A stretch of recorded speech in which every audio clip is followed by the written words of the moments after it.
being filmed or anything like that.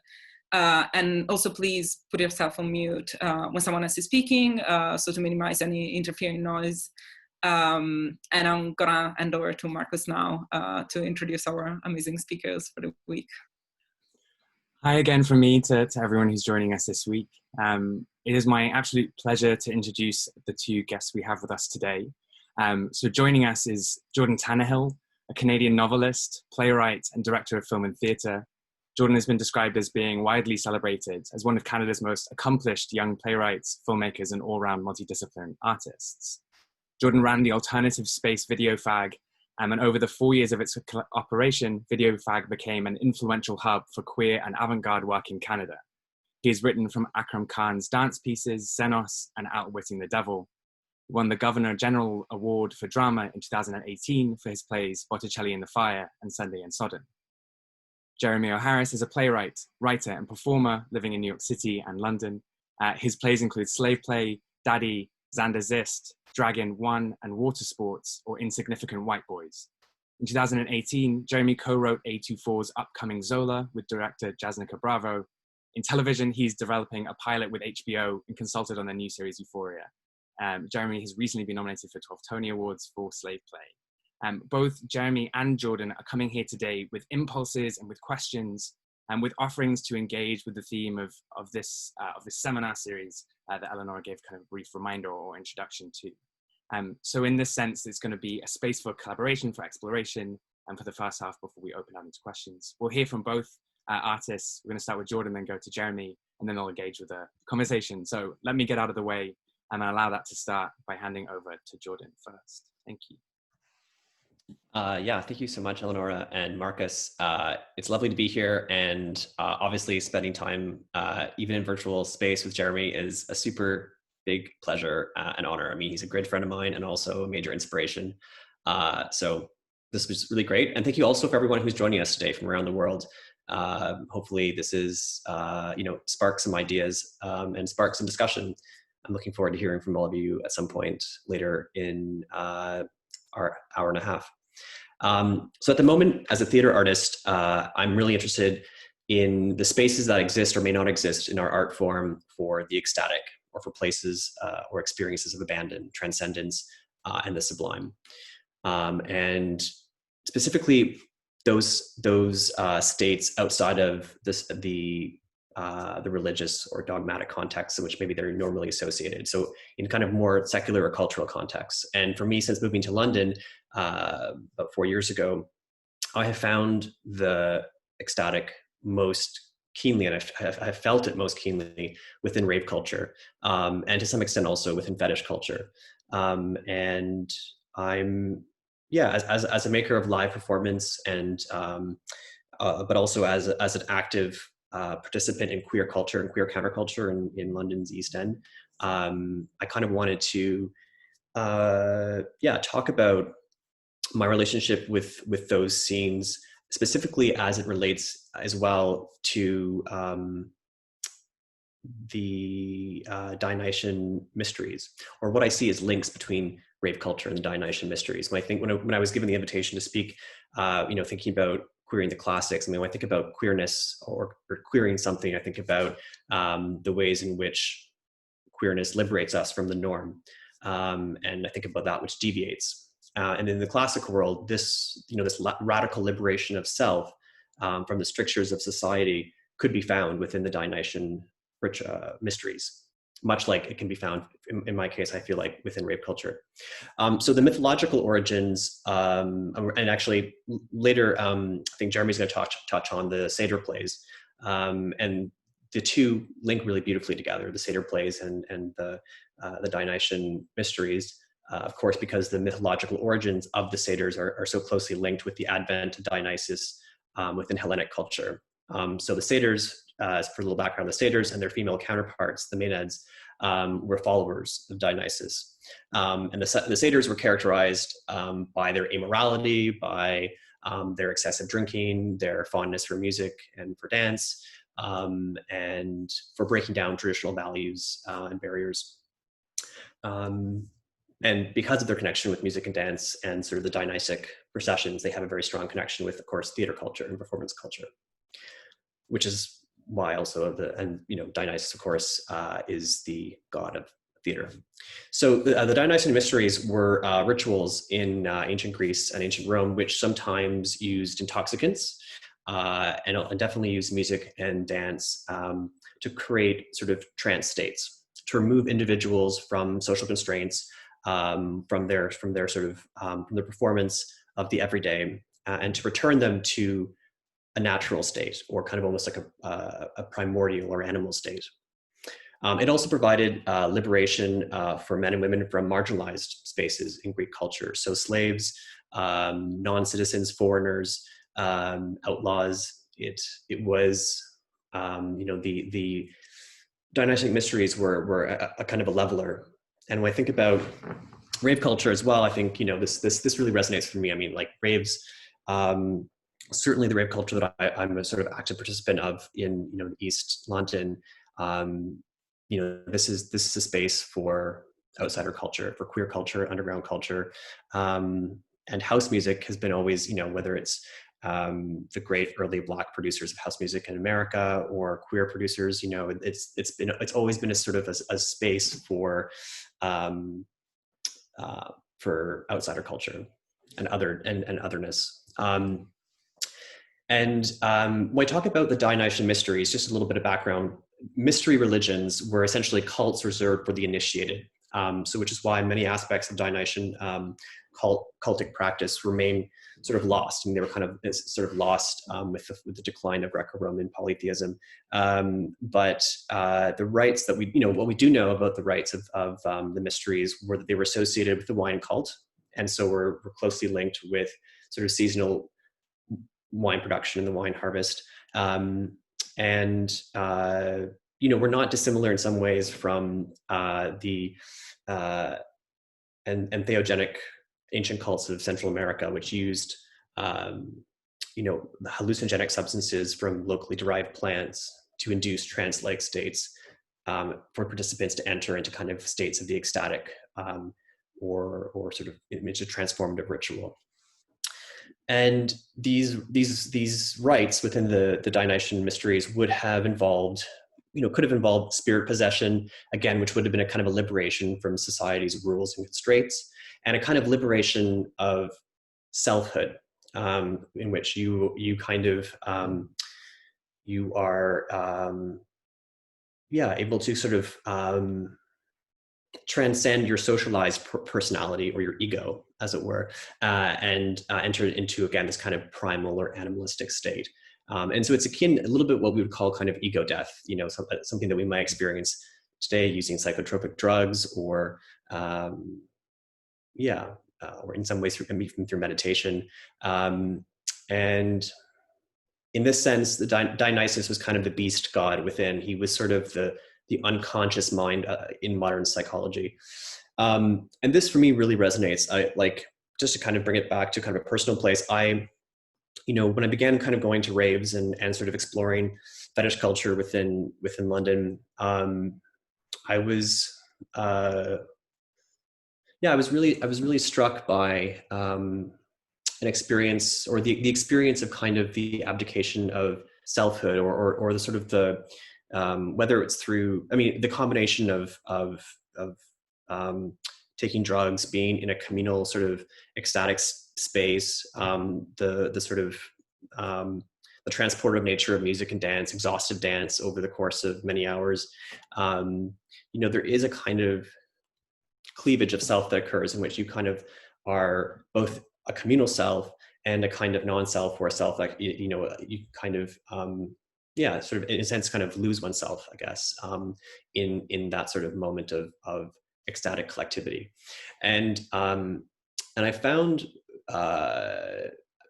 what aided this at times was also costuming, which has been a sort of staple of ritual practice as well since, time of memoriam. These sort of the fundamental sort of like attributes of like cultic ritual have always been sort of like intoxicants, music, dance, and costuming or paraphernalia. And I think like cultic paraphernalia. And I think in my case, that has been really linked with my exploration of fetish culture, fetish costuming, and specifically pup play.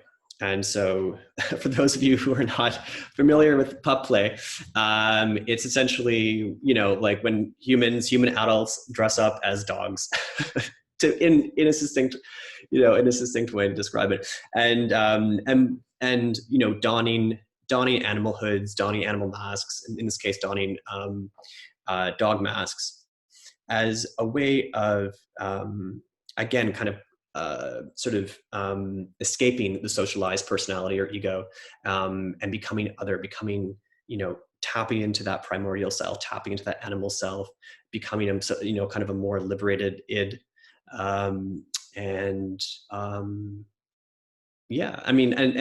I have, just for a little prop comedy here, I thought I would actually put this on so you have a sense of what I'm actually talking about. This is one of my hoods, my animal hoods. This is a latex dog mask, which I will often wear to raves.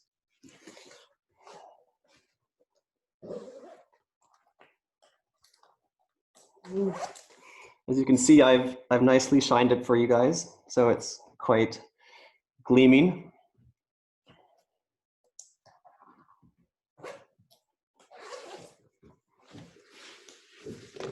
But yeah, so my hair's on.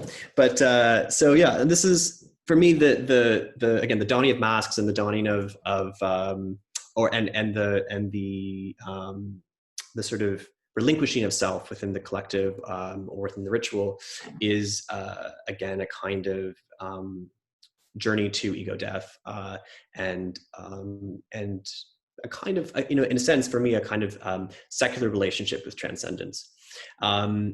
And so, and so this is what has always really interested me, or at least in the last few years with the Dionysian mysteries, is how ancient Greek society found a place. This need for this space has existed across cultures, across time, since time immemorial, and societies around the world have fashioned these spaces for themselves. Sometimes they're associated with faith, with cultic practice, with religion. Sometimes, as the case with queer rape culture, it's a secular kind of social space. But I thought I would just read this amazing description of a Dionysian rite from Euripides' The Bacchus, or the Bacchae rather. And in the Bacchae, it describes a rite in a Greek countryside in the mountains where processions were made on feast days. So it goes as follows. Following the torches as they dipped and swayed in the darkness, they climbed mountain paths with head thrown back and eyes glazed, dancing to the beat of the drum which stirred their blood, or staggered drunkenly with what was known as the Dionysus Gate. In this state of ecstasis, or enthusiasmos, they abandoned themselves, dancing wildly and shouting God's name, and at the moment of intense rapture became identified with the God himself. They became filled with his spirit and acquired divine powers. And something I find interesting is, and this is kind of brings to a close my little sort of bit, is many Greek rulers were affronted by the presence of the Dionysian mysteries. They saw them as a threat to civilized society and wished to control them, if not suppress them altogether. And pleasure and the ecstatic have always been feared by the establishment, whether it was the Greek authorities, whether it was the church, whether it's the modern state, cracking down on illegal raves during lockdown and such. And throughout history, this is it's an affront because they disrupt the status quo. Pleasure and the ecstatic disrupt the status quo by showing how civilized society is simply a performance as well. If we can slip into an uncivilized and primal state so easily, we may begin to question why we are forced to perform civilization, as it were, and for whose benefit do we do that? And in what ways are we kept down or oppressed by the strictures and codes of civilization? Hello, Raffaello. The policing of pleasure and the ecstatic has been a constant throughout history, as much as those spaces have existed as well, those ecstatic spaces of, the rave spaces, the cultic ritual spaces, so has the policing of those spaces. yeah, so that's where I end off my little bit.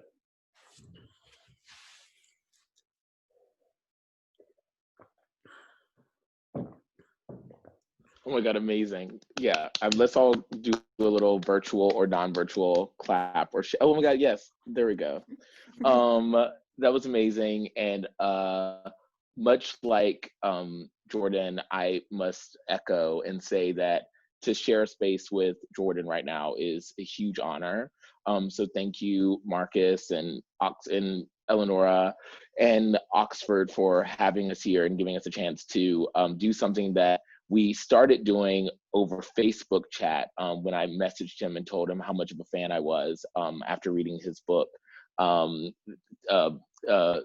damn it, Theater of the Unimpressed, that impressed me more than anything I had read thus far in my young time being a theater maker. And it's also so exciting to get a chance to discuss with such great minds the ways in which both queerness and classic structures of queer expression live in our society now and live in like permeate so much of our dramaturgies that we interact with on a daily basis. And I think that something that's kind of important for me to state at the top of this is that I am not a classicist.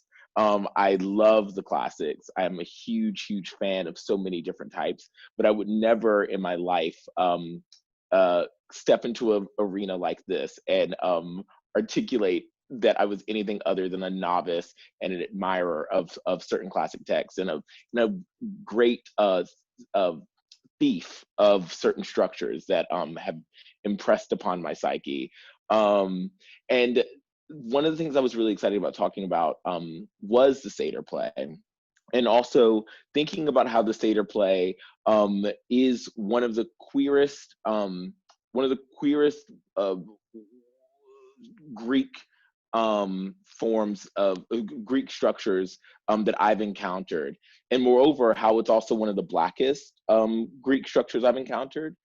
Because for me, so much of queerness is linked, so much of my own understanding of queerness is linked to Black culture, right? The first place I experienced the ecstatic or anything like Dionysian revelry was at a church on a Sunday morning in Martinsville, Virginia, where I saw women dancing until their clothes fell off their bodies. And I saw men, speaking in tongues that sounded like no tongue I had heard then or have heard since. And, the pervasiveness of glossolalia, which is speaking in tongue, and, this Pentecostal breath that I witnessed as a child I see it so often in so much of the work that Black musicians do, and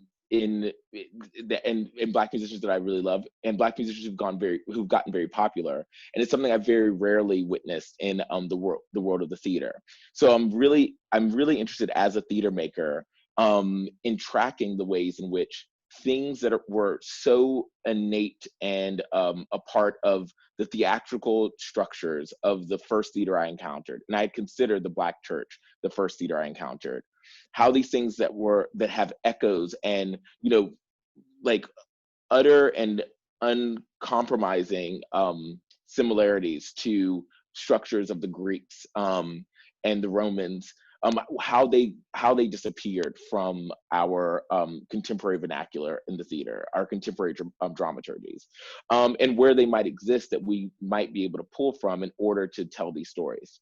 So I want to start by talking about the first play I ever wrote, which is a play called Xander Zisch Dragon One. I'm so happy that Marcus brought it up because generally it gets erased because it was like not a very good play. It's a short play that I wrote in 2011, and it is a play that's directly inspired by Greek mythology, and it's also directly inspired by the internet. And one of the things I was really interested in was looking at the ways in which the internet offered the the queer potentials that Greek myths offered to me as a child. Because I don't know if any of you on this Zoom felt this wild and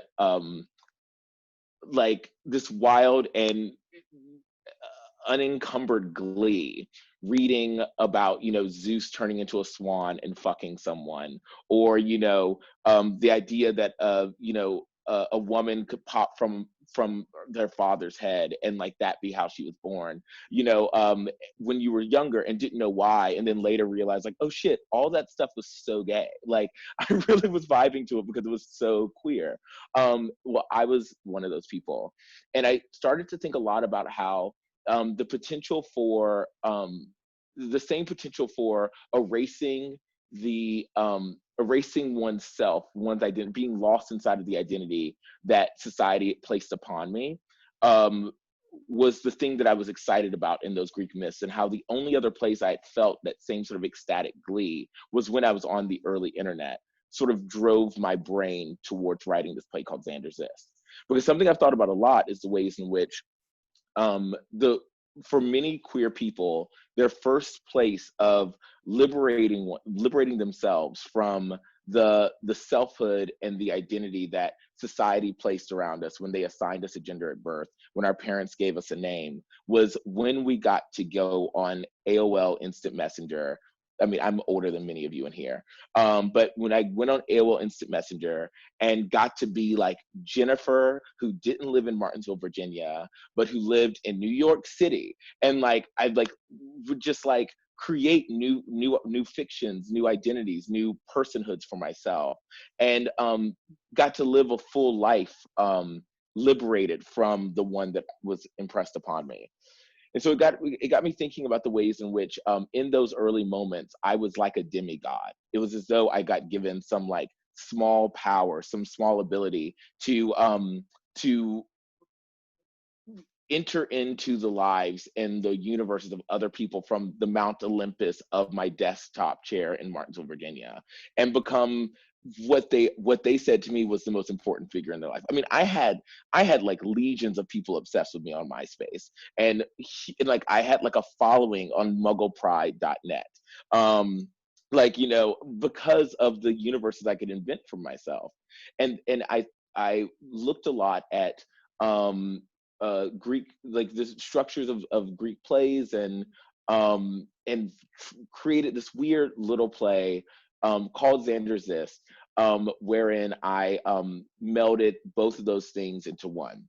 And I think that the reason I'm bringing that play up is because it is ostensibly a failed play. It's a play that will never be one of my most produced plays. It'll never be a play that someone's reading of mine and saying like, oh my God, this is amazing.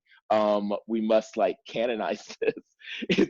But it is a play that if you want to understand the egg of my dramaturgy, and why things like Rihanna show up in Slave Play, why in Daddy the play stops and allows for discourses around Instagram to happen. It's all based in that one play, and this feeling that by thinking about internet culture, pop music, and the things that actually make me ecstatic in my real life, I got a portal into the classic and the foundational dramaturgies of Western theater making, right?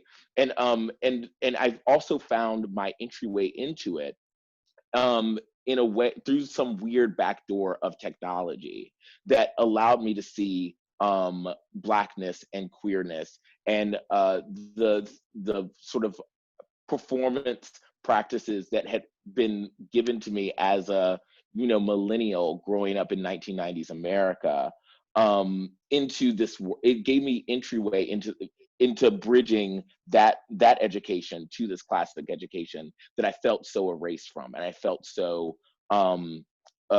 not a part of. And I think that's a really important thing to think about, especially when thinking about the classics as a non-white, non-male, non-cis person, right? Like, what are our bridges into those universes, and how were those bridges not only like necessary but also fruitful. Like they can become very fruitful for a practice, right? And so I'm gonna just talk about some more bridges before I enter into this.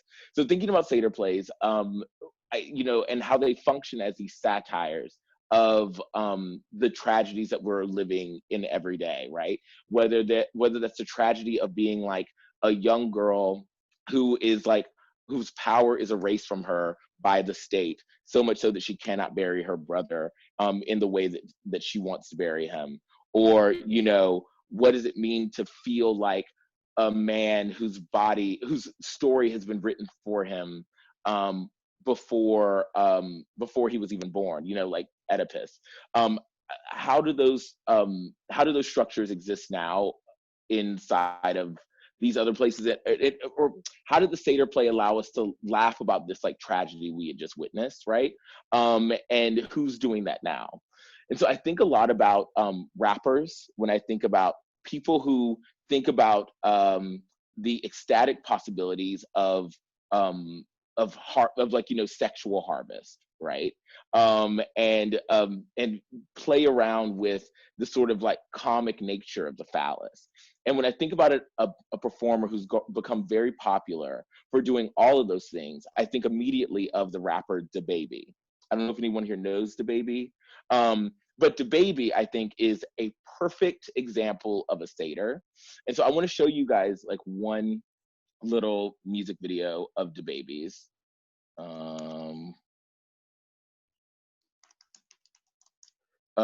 And actually, I think this is actually a really fun one.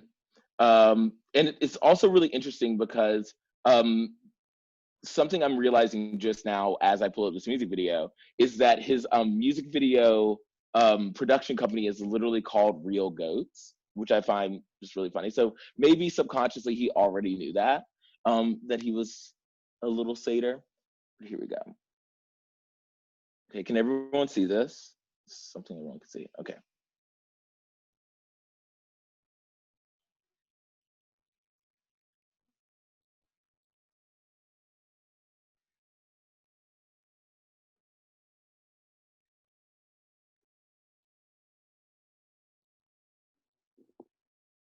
I think maybe we cannot hear the sound from the video. Oh, you don't? No. Damn it. That's really, I don't know how to make it do that. Fuck. How do I make it do both things at once? It is possible to share audio and video at the same time. I just don't know how to do it. Sorry, does someone know? Oh, I was just gonna say, yeah, when you share, you have to stop the computer share, and then when you reshare it, you have to select share computer sound. So part of the reason I wanted to show that is because for me, something that I felt very frustrated by when I started thinking about Seder plays and like the ways in which they don't really exist on our stages and where they might exist, is the fact that DaBaby, who is from a musical tradition very similar to mine. He's from 30 minutes away from where I grew up in Virginia. And he also is like a young Black man who has this popularity and is making the kind of music that theater audiences' children are listening to on a daily basis and mimicking on a daily basis, might never have an entryway into the systems of institutional theater for a litany of reasons. Some of them being the sort of like hyper conservative nature of like most people in institutional theater. Other reasons are just like simply like racism and classism, et cetera, et cetera, et cetera. Things that make like sort of repression seem like higher art than the sort of populist relationship to the ribald and the comic and the overtly sexual.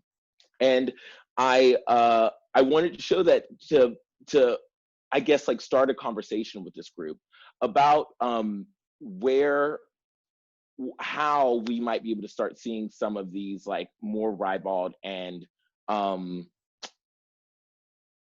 unencumbered relationships to not only sexuality but to the ecstatic and glee that we see inside of that like 30-second on the 30-second moment on screen inside of the work that we're doing.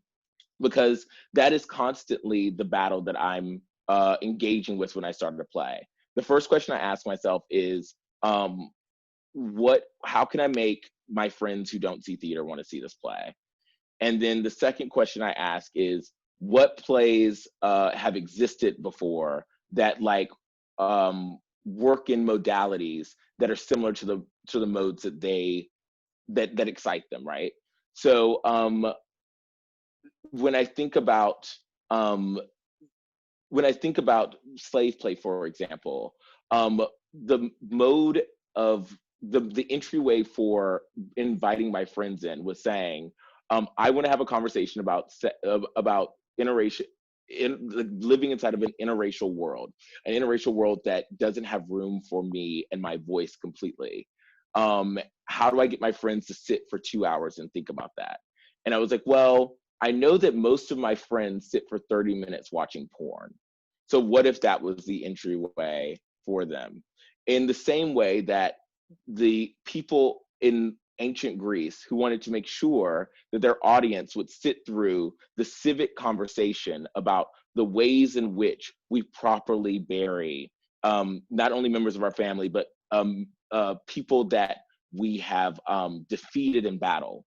The only way to have that conversation stick is to also bookend it with a bit of the ribald, the grotesque, the comedic, because people remember laughing a little bit longer than they remember crying. You know, and if you're remembering that you laughed after thinking about this other thing, then that actually mattered. Then maybe something can actually change within society when they go and vote. That was literally like how the classics, many of the classics worked when we did these major festivals. And I'm trying to figure out ways that we can start engaging in that manner more often inside of our institutional theaters and inside of the work that queer people are doing. Because so often queer people have the keys to answering the major social and civic questions of our time. You know, many queer people don't need to read Marx to understand the need for social programs that take care of people around them, because from an early age we've had other people take care of us because of our difference, and we've taken care of others because of their difference, and created new families based on these things, new economies based on these things. How can we write and dramatize these ideas and make sure that primarily straight, cis, heteronormative, capitalist audience holds on to those things when they go to the voting booth, which I think is like the prime. I mean, when we're thinking about the classics, right? That is why so many of these classics have stayed around, is because these classic plays were, these classic laws that we have, that we've adopted, that's like a part of all of our major constitutions, are indebted to many of these classic dramas. And so I think that as queer artists who are becoming more prominent and looking at these classics, how can we think about creating contemporary work that engages in these major civic ideas that classic dramas did, and yet also fully pull out and mine all of the structures that allow these ideas to stay inside of the canon in order to get civic shifts to happen in ancient Greece. Whoa, that was a lot of things to say. And that's what happens when you have 4 coffees in a row before you do a Zoom lecture. I also want to shout out that a big part of my understanding of the ways in which Black culture and the erotic and music intersect came from L.H. Stallings and their amazing book, Funk the Erotic, if you haven't engaged with that. And then Black Pentecostal Breath is a really, really important book to know that I'd want to just shout out. I can't remember the author right now, and I can't access that note, but Black Pentecostal Breath, it's another great text to read and engage with.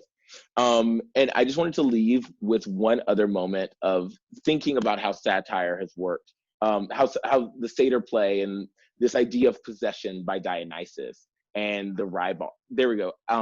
Ashton Crowley, thank you so much. Whoever just put that in the chat. And I say this because TikTok's really important to me, and TikTok has been a big savior during this like time of COVID. And I'm obsessed with the fact that like the primary mode of TikTok, the primary dramaturgy of a TikTok is take a sound that exists, let it possess you, and then like put it into the world. And generally this is done to satire something in the world or some framework that we have.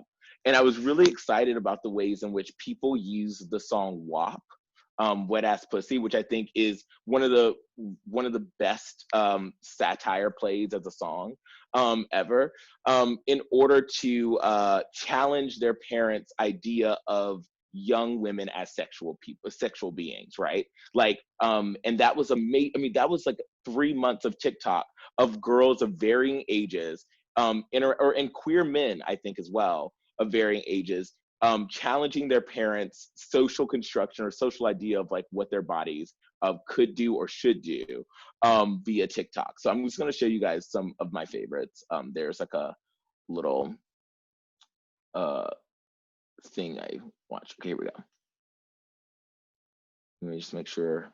Yep, share computer sound. In a mob, that's some wet, I'm talking. Wop, wop, wop, that's some wet, macaroni in a pot, that's some wet, huh? Bucket in a mop, wet ass pussy, give me everything you got, wet ass pussy, beat it up, extra large and extra hard, put this pussy right in your face, swipe your nose like a credit card, hop on top, I wanna ride, I do a giggle, what is the size, spit in my mouth, look in my eyes, this pussy is wet, come take a dive, tie me. Okay, I don't know what a WAP is, but here we go. Hey Google, play WAP by Cardi B. Playing WAP, official version, on Spotify. Whores in this house, there's some whores in this house, there's some whores in this house, there's some whores in this house. I said certified free, 7 days a week, wet ass pussy, make that pull out game weak. Yeah, she's I think she's yeah, she's fucking with some wet ass pussy, and I'm ass pussy. Hey, Google, stop! Hey Google, stop! Oh my God. Okay, so yeah, I mean, I think that was just like a ways for me. Theater, the reason theater is important is because it makes people feel things, and I feel like so often it doesn't make people feel things in the way that these early plays did. It was like important for people to go feel something, talk about it, take it into the community, and do something. And again, people were not most of the people on this call. People were like land owning men in Greece, yada yada yada. But I think that thinking about the ways in which we can use those principles to make our work might make theater not die in like sheer irrelevancy in the next decade. Yeah. Jordan? That was, I mean, I speak for everyone. I think Jeremy, when I said that was a total joy through and through. I mean, like, yeah, so good. And we were talking about the other night about whether or not WAP or, other, like, can there be a feminist appropriation of the Seder play? Because, like, as we were saying, it's like so phallic centric. It's so much about the kind of like priapic energy. What I can't remember what you said about that. What's your read on that? I mean, I think it's complicated because I do think that, like, part of the reason that things have been phallocentric for so long is because of, misogyny, right? Like, it's just like, it's that simple. But I think that, I think that WAP is a great example of ways in which and I also think that, I will never erase, like, people like Betty Davis, not the actress, but the like 1960s, 70s singer. Do you guys know her? Raise your hands if you know Betty Davis. Yeah. And like also going back to the 20s, like there's so many specifically Black women who I can name. I'm sure there are white women who are doing this too, who made like, wild, complex, aggressive, confronting, and hilarious music about their pussy and the ways in which dicks would never work for it. That I think echo the Seder play in the sense that they were they were about the pussy, they were about sex and sexuality, but they were also so much can be grafted onto them about society at large, right? And they were also so deeply engaged and indebted to Dionysian glee, and that ecstatic quality that like one can get from being like a libertine, right? Which I think I think that one of the things that can't be divorced from Wet Ass Pussy or Freak Nasty by Megan Thee Stallion or any of the any of the songs of Lil' Kim on her debut album are the fact that they're always lubricated not by semen or even KY, but like a bottle of like Hennessy or there's always some drink right next to it that I think echoes back to the like import of framing this in that classic sense.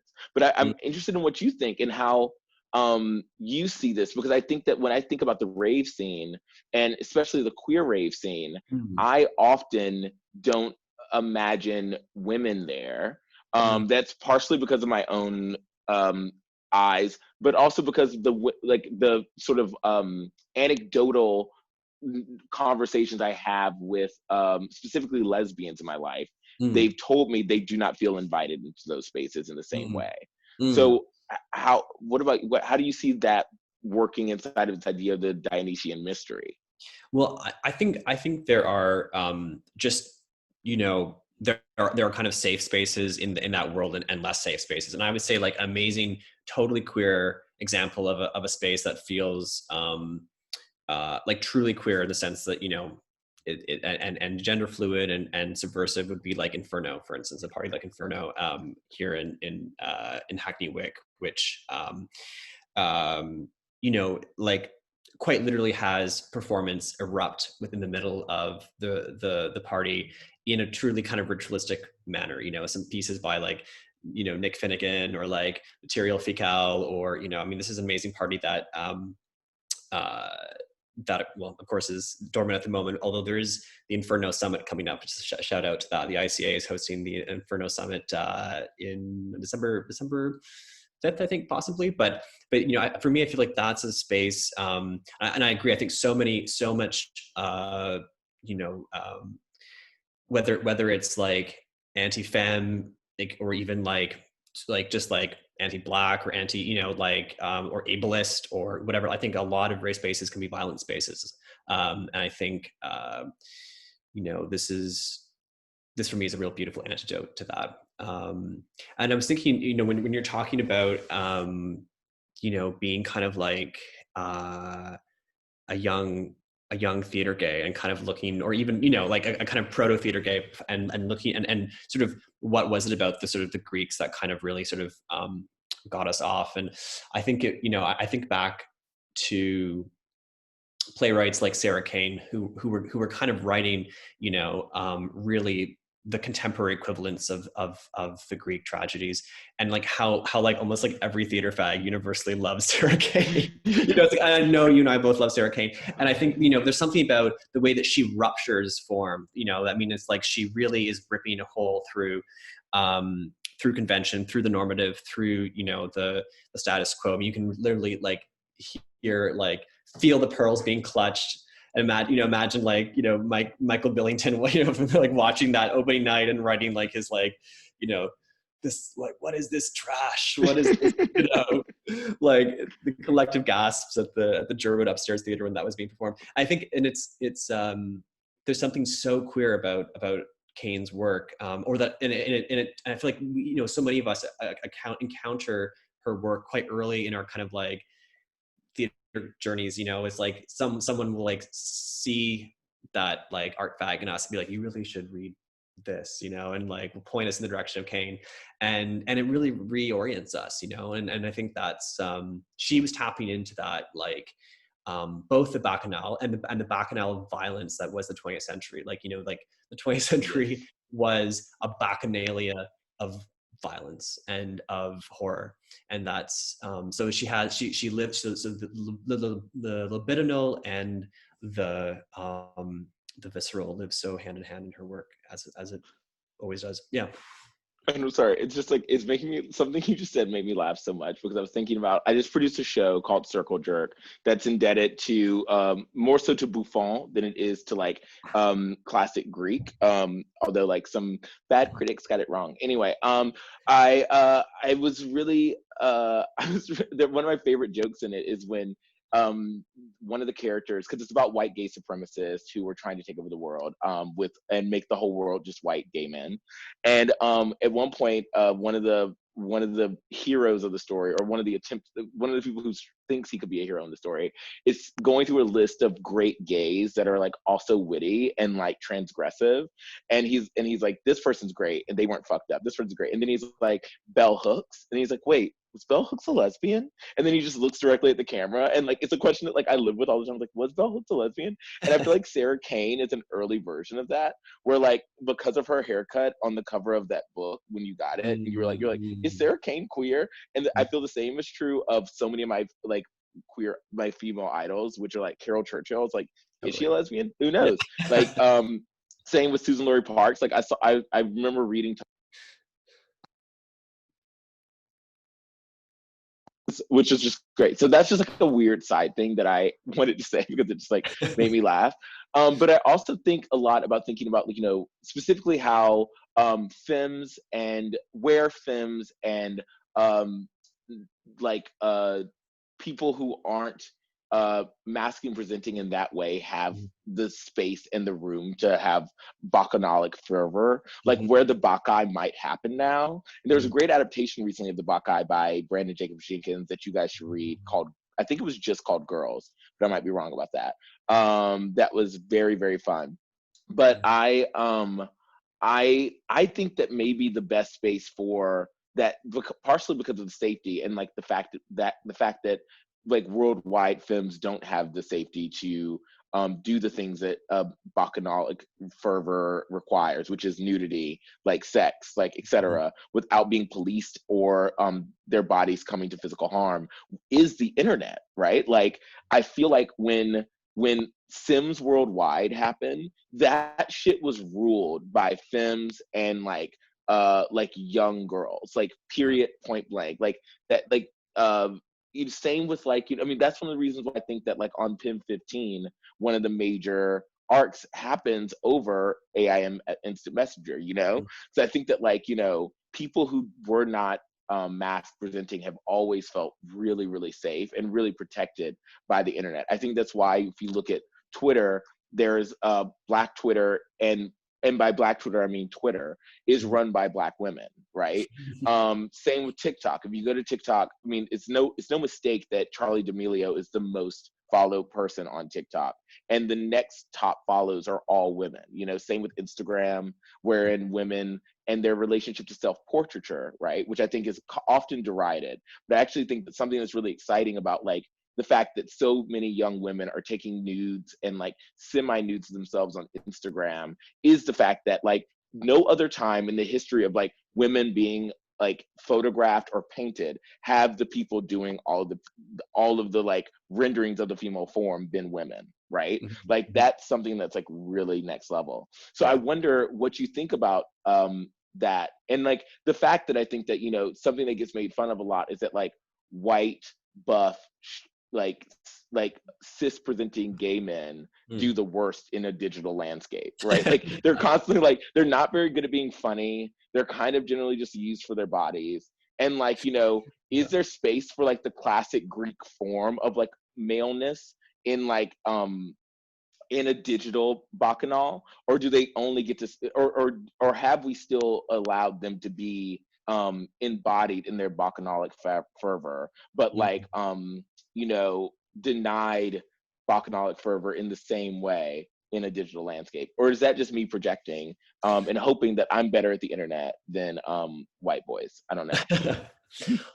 Well, no, I think, I mean, I think I think the most exciting, I think what is key to like bacchanal fervor is also like the performance for the potential for transformation, or for like what I was talking about earlier about the kind of the liberation of the socialized self and the ego, and that's not really happening with the white gaze on the internet. You know, it's like that's happening with like, that's like, you know, the trans kids are doing that. You know, like they're like shape shifting, they're body shifting online. They're finding like their virtual self, and they're whether that's and that might be about sexual pleasure, or just about like gender identification, and just about creating safe spaces for new identities. And so I think that's, for me, I think that's where the internet becomes truly kind of transcendent, or where it's like you're actually, as you were saying earlier, you're actually kind of using it to liberate yourself, as opposed to just kind of like mimicking these kind of Greco-Roman muscle ideals or whatever.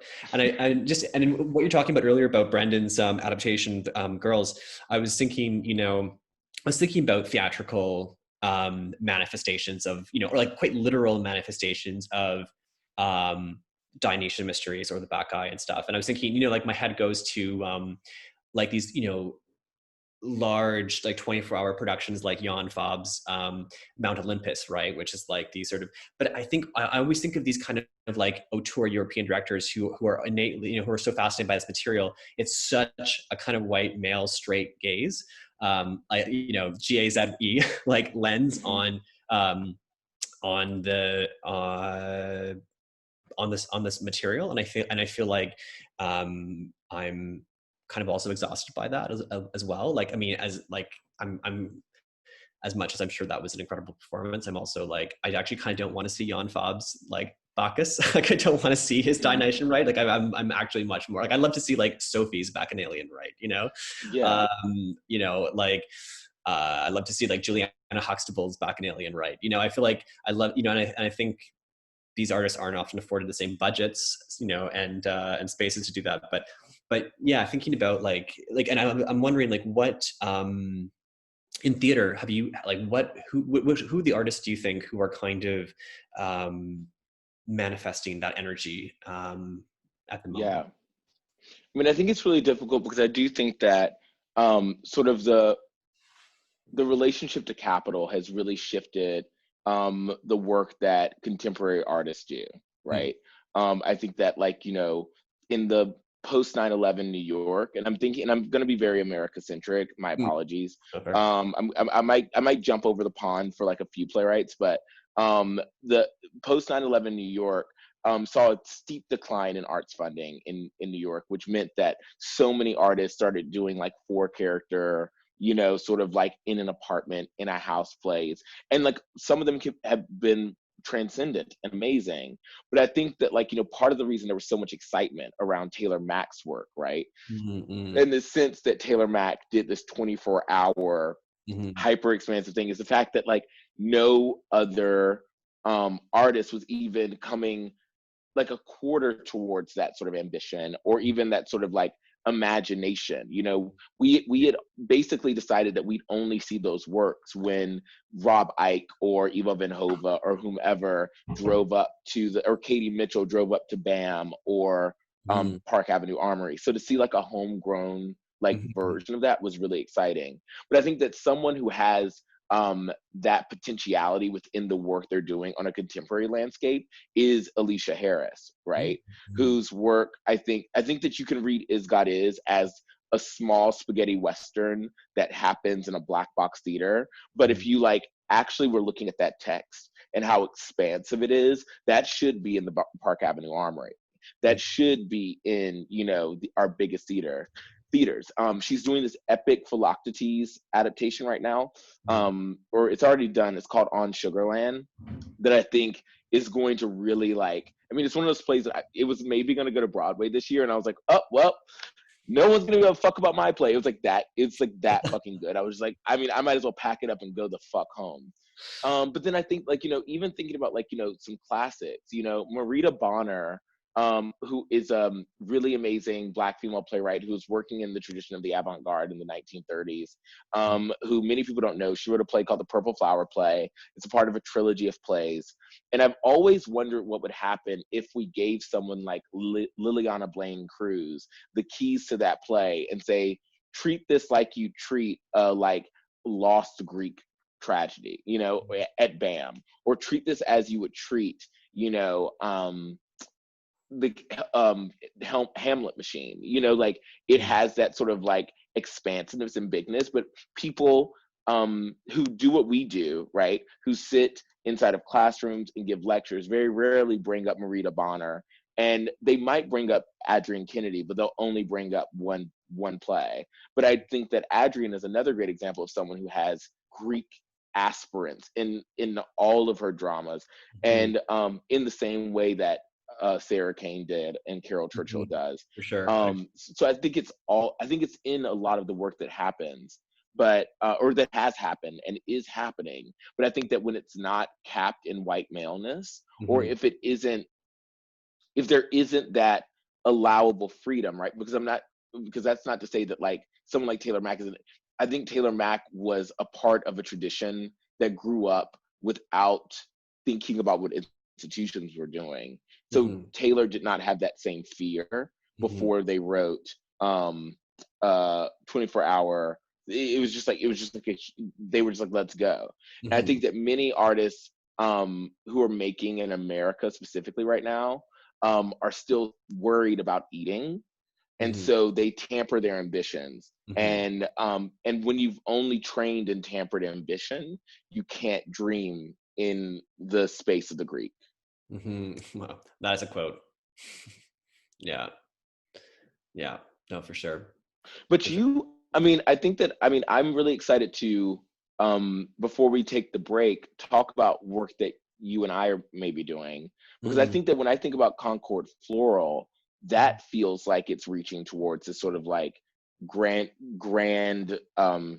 like ambition that like that echoes the classics. When I think about the work that you were going to do that became The Listeners, right, that has a grandiosity to it that belies something that doesn't feel North American, really. I mean, yes, Robert Lepage is like Canadian, but again, our generation of artists, very few of us are reaching towards these like epic productions the way that our European counterparts feel licensed to, because you guys have socialized art in a way. I mean, I know Canada does, but like, you know, it's not the same. So I wonder what do you think?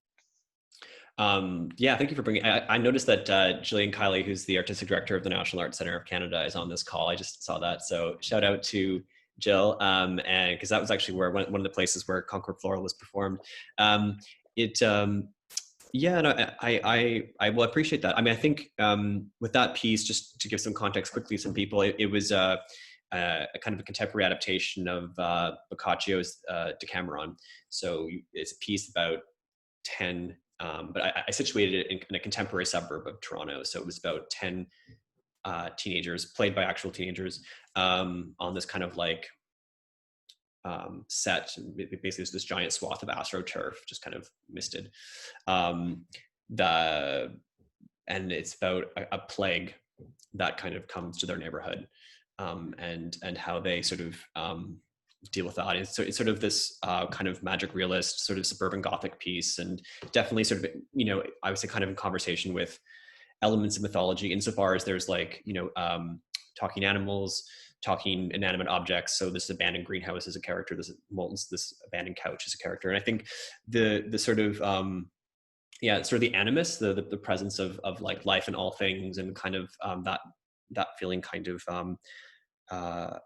and I guess also the kind of elements of the horror elements, frankly, and the piece felt also kind of very Greek in a way, and the ways in which it kind of like is attempting to kind of articulate a kind of mythology for a landscape that has been rendered devoid of it. I think that's one of the things I'm interested in about sort of why I continually return to North American suburbia as a landscape for my work, is that it's been so denuded of narrative, that how the mythos or the magical butt against it, I find really kind of creates these really interesting moments of tension and sort of beauty. But that's really interesting what you're saying though about the kind of the ways in which our ambition is limited to our resources, of course. And I think, one thing that's kind of amazing about Kane in a way, again, getting back to Sarah Kane, is the way that she kind of was articulating, she was speaking on that mythic landscape sometimes in plays with 2 or 3 characters or 4 characters. And I think that's what's so remarkable, is that she was able to go there with so little means, and through, and also through the voice of women so often, with the contemporary Electras and Helens and so on. For like she wrote the sort of like mythic tragic woman in our contemporary space in such a powerful way. And I think getting back, I mean, we were talking about this as well, but slave plays is, as you were saying, I think that is also, I think what was so radical and among so many other things about slave play was the unapologetic presence of the libidinal, and like sex in a way that wasn't, that was funny, but not a joke. It's like sex as like, also as a weapon, as a cultural cleavage, as a tectonic fracture in society, like sex that's hot and scary and edgy and has the power to kind of like destroy, like in Greek drama. I think there's like, I think in some ways it's like, it's a satyr play. It's also tragedy. It's all these kind of modes. Yes. But it's a play that took sex, that really like, took it to the next level, took it to an adult level, took it to, on its own terms in a way I think that the public was actually ready for, in a way that your play didn't realize were for. I bet you had probably a lot of pushback or cold feet at first, and it's like, actually, guess what? We are ready for this. We're hungry for it. Yeah, but it's totally on the Greek level. It's on the mythic level. I mean, what was really funny is that I was so convinced the show didn't work on Broadway, but I also was like very loud to my director, Robert, who's a genius, and another person I think has like Greekness about his work from the beginning. I mean, like when you're lucky enough to have like this play that you're writing in grad school, which happened to me and to him, be the first play that gets produced, and his first play was produced at the Public. It was called Insurrection Holding History. If you've never read it, you get the feeling that your ambition is allowable, right? In this really weird way. So he has a lot of great ambition. But one of the things I said to him is that I wanted to make sure that if you're sitting in the last seat of the theater, it felt like you were sitting in the first seat. Like I wanted to feel just as good in the cheap seats as it did in the big seats, because I was like, I would only ever see this in the cheap seats. And he did. And when I watched it from the very last row, I watched it every day during tech from the very last row of the theater. And it did feel like it had a Greekness to it. I don't know how to explain, but it felt like expansive, like these amazing European dramas I had grown up with.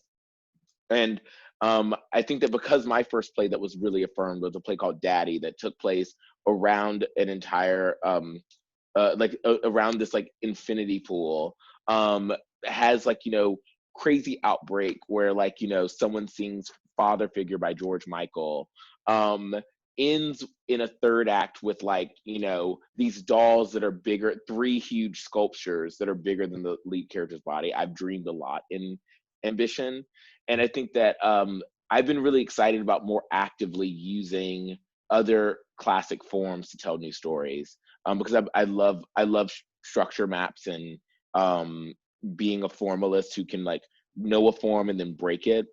And so my next play that would have been produced in June, like it would have been produced this June, but got pushed back, was completely inspired by Jacobean revenge tragedies, which is a different type of classic than the ones we've been talking about recently. But I was going to share it with you guys a bit to talk about how I sort of meld my 2 worlds, if that's okay. I don't know how time is going, but I was going to give you guys a little taste of that. So I wanted to make basically a play that I got dumped.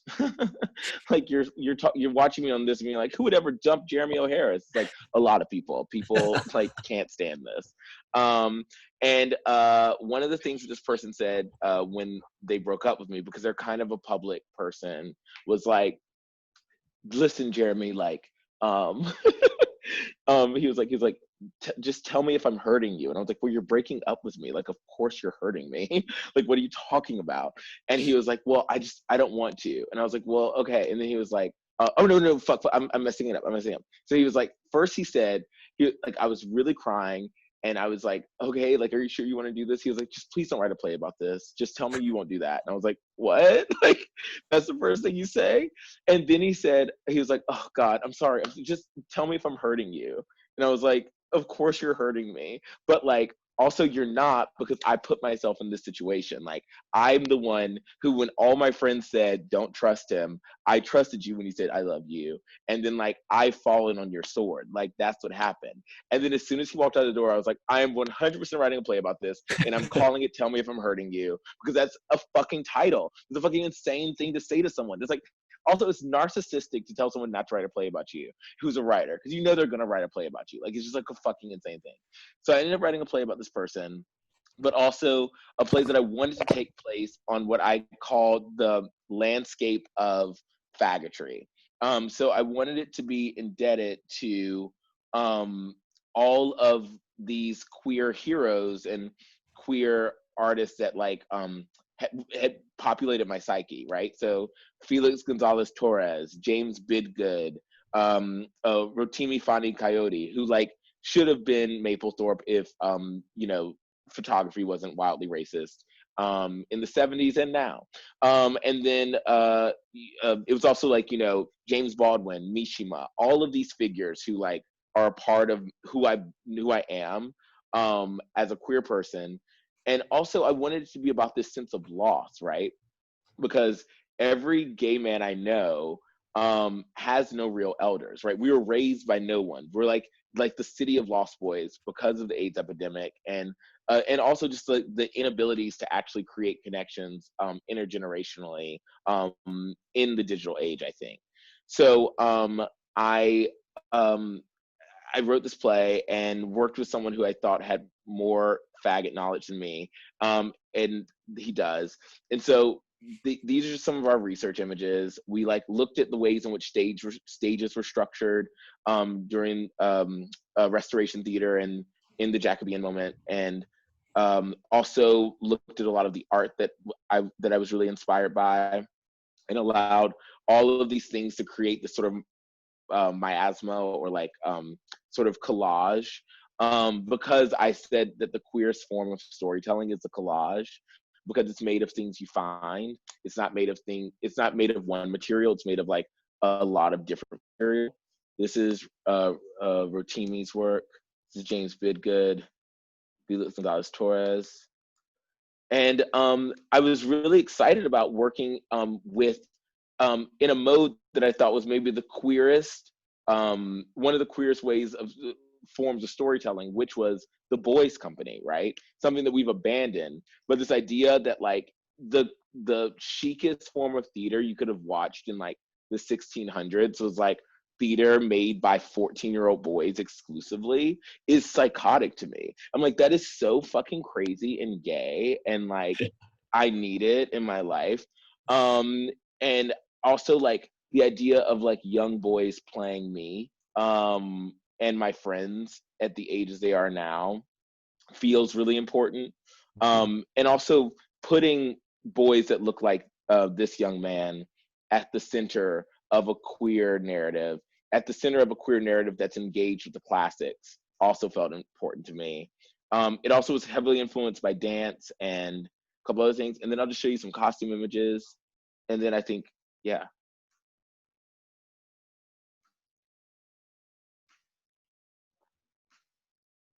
But I'm really sad this play never happened, because it was going to be really fun. It was going to be a big drag show with kids, really bloody in the way that like, classic plays are really bloody, and really ambitious in the sense that like, as I was making this play, as I was like, literally it was like 4 months before we started rehearsals, I still hadn't finished the ending.